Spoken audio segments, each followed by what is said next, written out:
saying 1 year. For us at the committee, we will try as much as we can not to even reach 1 year.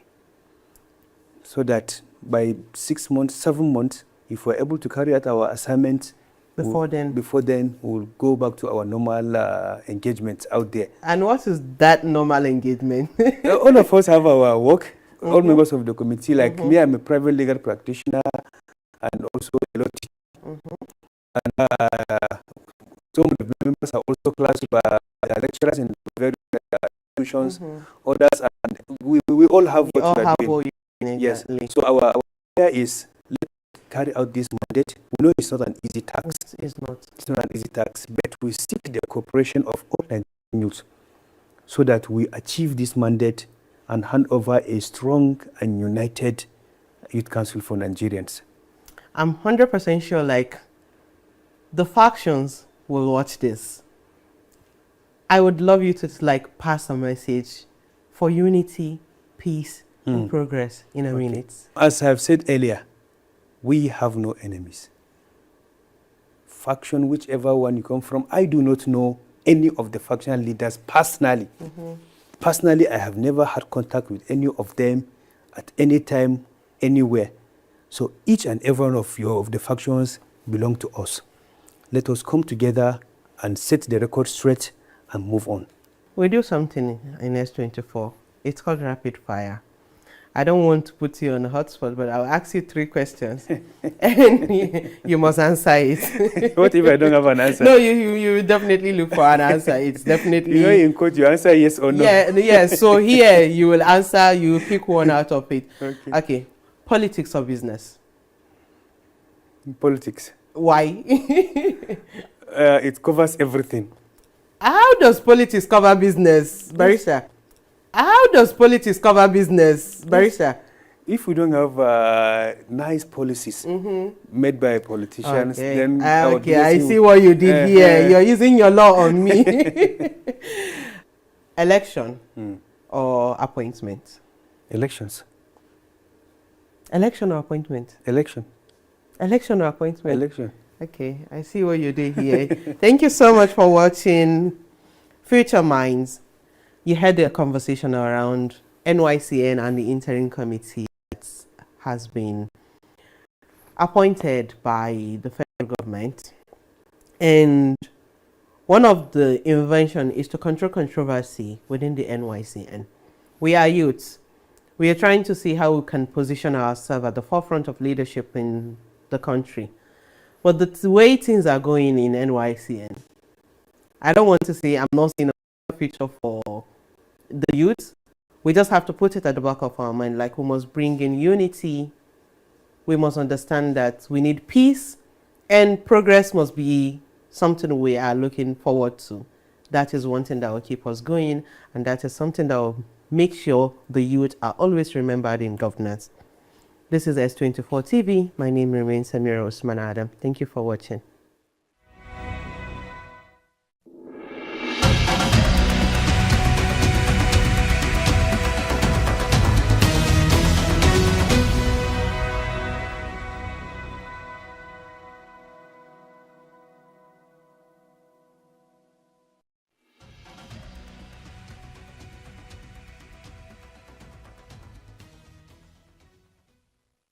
Hello, my name is John Costa, founder of the Conflict Memory Education Centre, an independent museum based in Leicester, United Kingdom. My vision was to create 10 documentary archives that focus on recent wars and periods of political violence. Each one tells human stories behind global events that continue to shape our time. The aim is educational, offering material to people understand the lived experience, those affected by conflict, and how these experiences connect to wider historical and political developments. The Conflict Memory Education Centre supports both formal and informal education. All material is made available for use in workshops, academic courses and exhibitions. Through film, photography, audio recordings and new media, we open conversations about complex histories and their ongoing relevance. In this short explainer video, I'd like to introduce our latest archive, Palam, which means bridge in both Sinhalese and Tamil. Palam explores the civil war in Sri Lanka and its long aftermath, documenting personal stories of survival, loss, and the search for reconciliation. It begins by examining the historical and political roots of the conflict, including colonial legacies, post-independent tensions, and the rise of Tamil militancy. It then traces the course of the 26-year civil war, from the violence of Black July in 1983 to the war's final stages in 2009, through the voices of civilians who lived through it. The archive also addresses atrocity, accountability, and human rights, investigating the issue of missing persons and the long struggle for truth and justice. Finally, it considers the aftermath and reconstruction period, documenting the human cost of displacement, the challenge of building, and the ongoing on Sri Lankan society. Through these themes, Palam reflects on how individuals and communities continue to live with the memories of war and how the act of remembering itself becomes part of healing. By developing these archives, the Conflict Memory Education Centre documents conflict from a community perspective. Each archive is a collaborative effort and remains open to further contributions and partnerships. So far, we've created 5 archives: Afghanistan, Iraq, Ukraine, Chechnya, and one here in Nigeria called Hadari, or Dark Cloud, in partnership with S24 television. Also, by the end of the year, we'll be launching 4 additional archives: Pakistan, Cambodia, Rwanda, and Latin America. If you'd like to contribute or collaborate, please get in touch. Thank you for watching.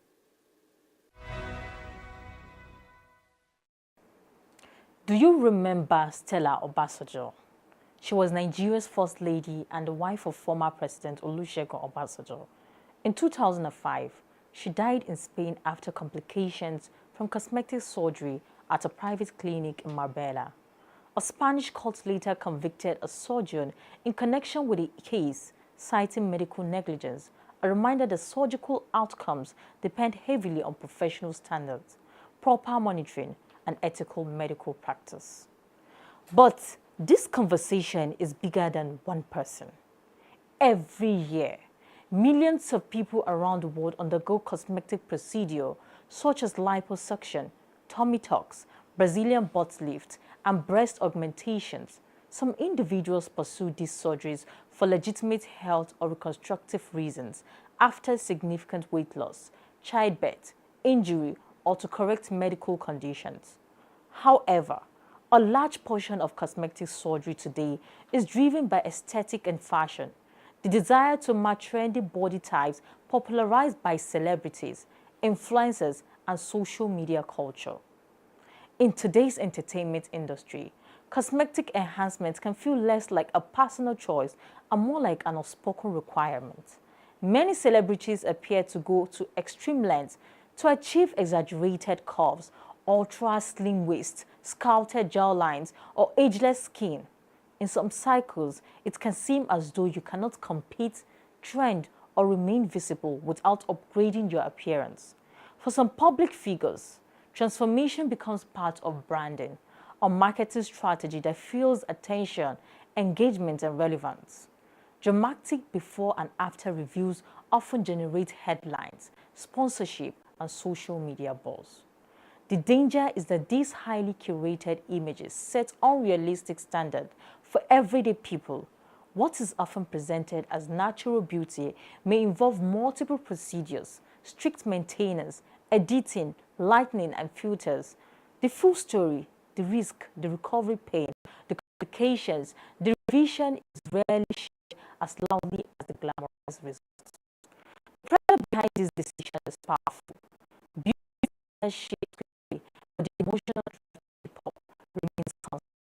Social media amplifies surgical enhanced body with transparency about maintenance, medical supervision, or digital alteration. Beauty is diverse. Trends fade. Surgical complications can last a lifetime. Health should never be sacrificed for visibility, validation, or virality.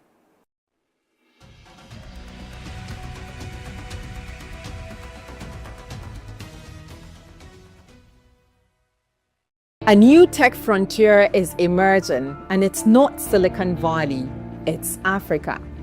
Across the continent, startups are solving problems that global giants ignored.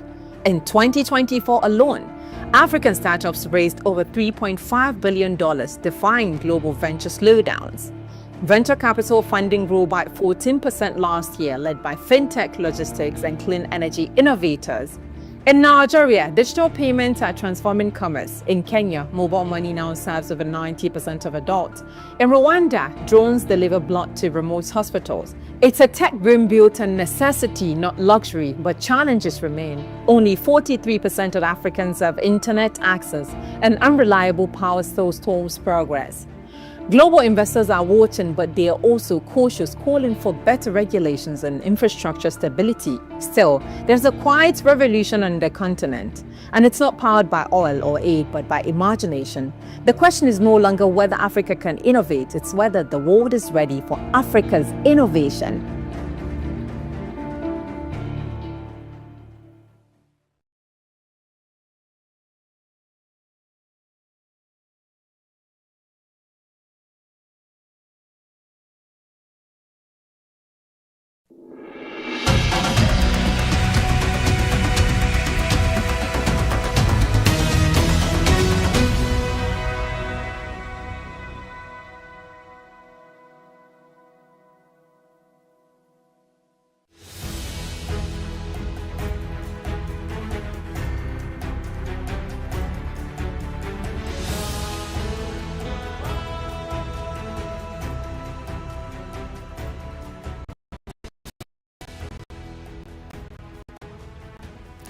Hello and welcome to Creative Pulse on S24 television, where we celebrate the thinkers, dreamers, and doers in the creative industry and its future.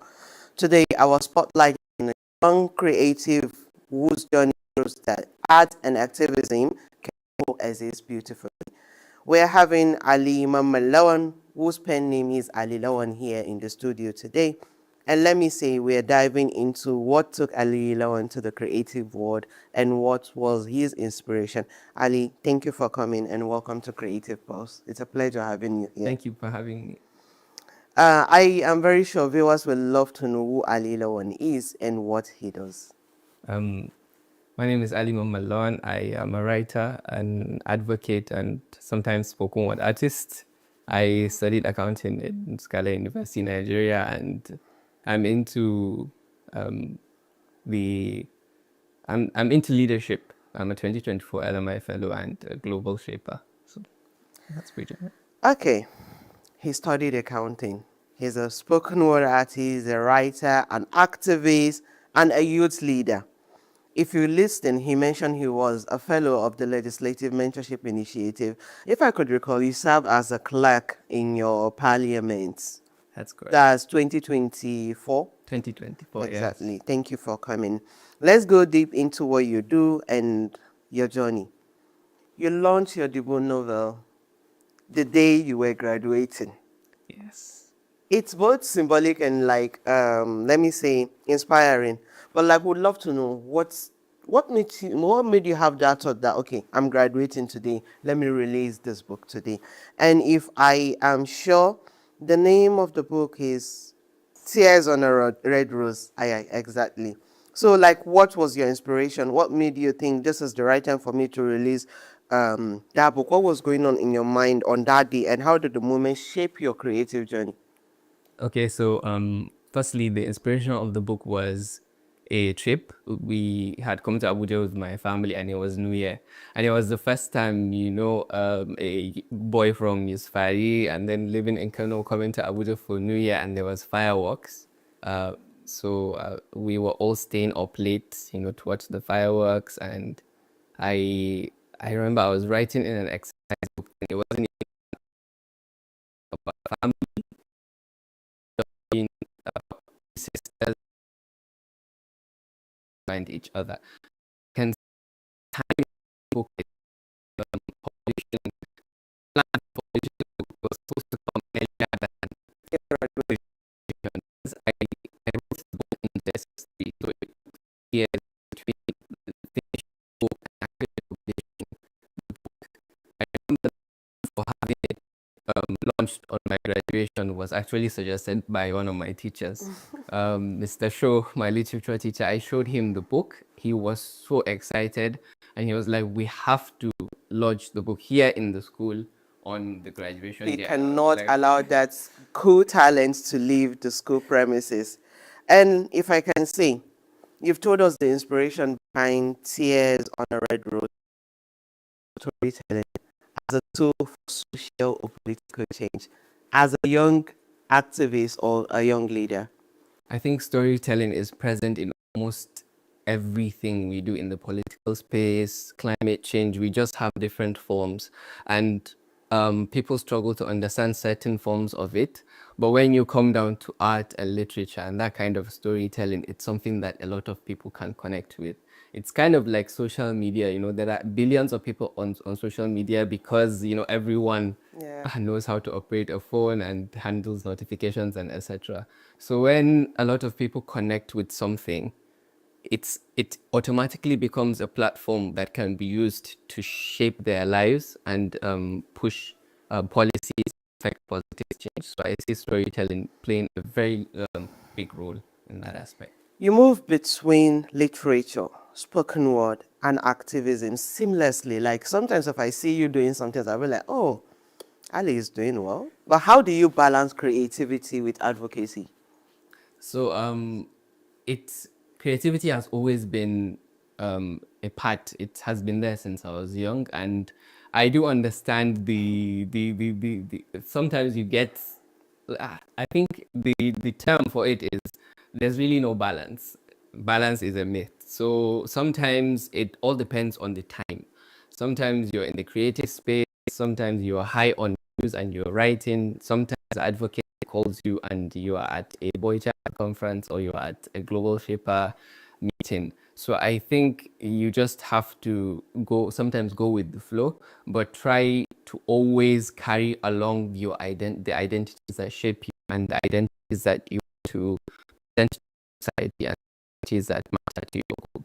Let's go to your journey through leadership, please. You are a co-lead at Peace Nigeria. And sometimes, you know how leadership is. There's policy, there's policy engagement, there is leadership approach, and there is you as a creative. What is one thing like influence, like leadership, focus, policy engagement, creative? I think one thing that connects all these is just the desire to help or make an impact, and that's present in all three. With creativity, you can do that with telling stories, with policies, with advocacy. It's all about the people. It's all about making a positive impact, and I think that's what we are trying to do in Pace Nigeria as well, especially with young people. So they are coming up and they also want to give back to their societies and create a positive impact. We are in a pivotal point in Nigeria where we really need people to give back instead of just taking. We had independence recently, and I saw quotes like, okay, what has your country done for you? The lead of Pace, yeah, my very good friend, he posted, okay, not what your country has done for you. What have you done? contributed? I saw that also. Exactly. What have you contributed to your country? So I think that's what connects all these three. It's a contribution. In every career, there is challenges. And the challenge in creative industry, I think, is something that shows on people's face. What was your challenge